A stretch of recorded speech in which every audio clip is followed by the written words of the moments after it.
Hey guys, welcome back to the channel. Techno Talks here. So in front of us today, we're going to be taking a look at the Spigen thin fit case for the Samsung Galaxy S25 Ultra. This thin fit case is part of Spigen's MagFit series, so this is a MagSafe compatible case. And without further ado, let's go ahead and take a look at it. Starting off the packaging, we get a nice little image of what the case looks like, the device it's for, and the case type, plus the color down here, which is black. If we do go ahead and open it up, all we have to do is pull this tab right here. And inside here is our case. Taking it out of its plastic pouch, here's a first look at our thin fit case by Spigen. As the name suggests, this is Spigen's thin case, and again, it does feel very light in the hand, and it is pretty thin. However, it's not the thinnest I've seen, but that's also not a bad thing. This will still give you some pretty good protection and still not be too thick, especially with a phone this big like the S25 Ultra, and so I do appreciate that Spigen has made this case. Quickly, before placing our phone inside, we can see that we do have our MagSafe ring right here. We do have our air cushion technology on this case as well, so even though this is one of their thinner cases, they are still giving you that protection. So basically there are air pockets where once you do place your phone inside, those air pockets do get filled, and so they do offer some extra shock protection when you do drop your phone on its edge. Other than that, not really much else to talk about on the inside right here, so let's go ahead and place our phone in there. Starting off with the left side where our S Pen is located,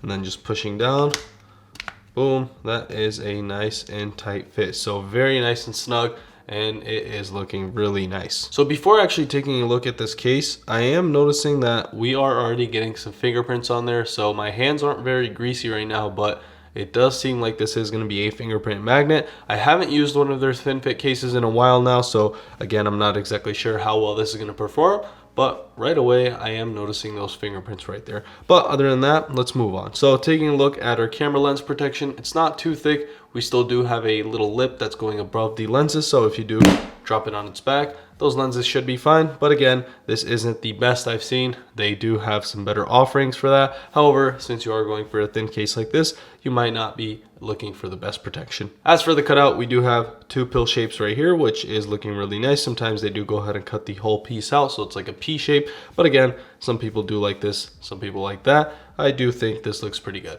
On the bottom, we do have our Spigen logo barely visible, so not too much branding on here. And again, other than that, a very nice and clean backplate. So not much on it. It's just this black colored case. And again, it looks very clean and minimal. Moving on to the right side, we can see where the case actually separates into two pieces. As you can see, we do have the softer plastic right here and the harder plastic on the other half of this case. You can actually see the different colors right there. Also, we do have our power button and our volume rocker on the right side. Moving on to the left side, we still do see that part where it's actually a soft plastic and a hard plastic. Again, the back is a hard shell and it does have a layer of soft plastic under it, and then the top portions for the front are actually soft plastic. That is actually for better protection. On the bottom, we can see our S Pen cutout right here, our speaker grill cutout, and our USB-C charging port cutout. And if we do go ahead and try our S Pen cutout real quick, we do want to test it out. Really easy to access, so no issues with that. Again, super easy to access.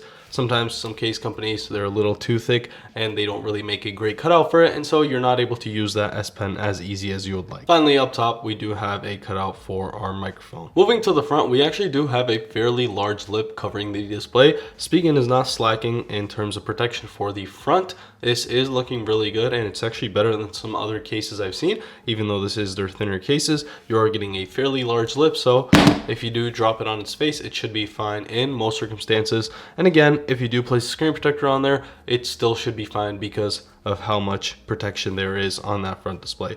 Up top, we do have a cutout for our speaker grill, so we won't be losing out on any sound quality there. And overall, we do have this very nice feeling case. It's not too thick. It's very thin, very light in the hand, and it doesn't add too much bulk to the phone. Another thing is, this case does feel really nice in the hand. It does actually add to the comfort of the device.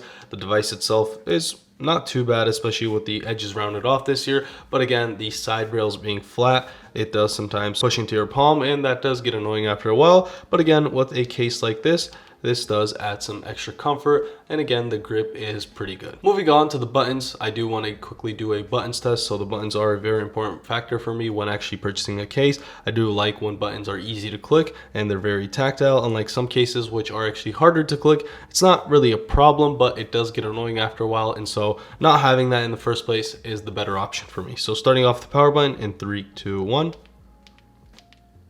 Very nice and easy to click. And then the volume marker.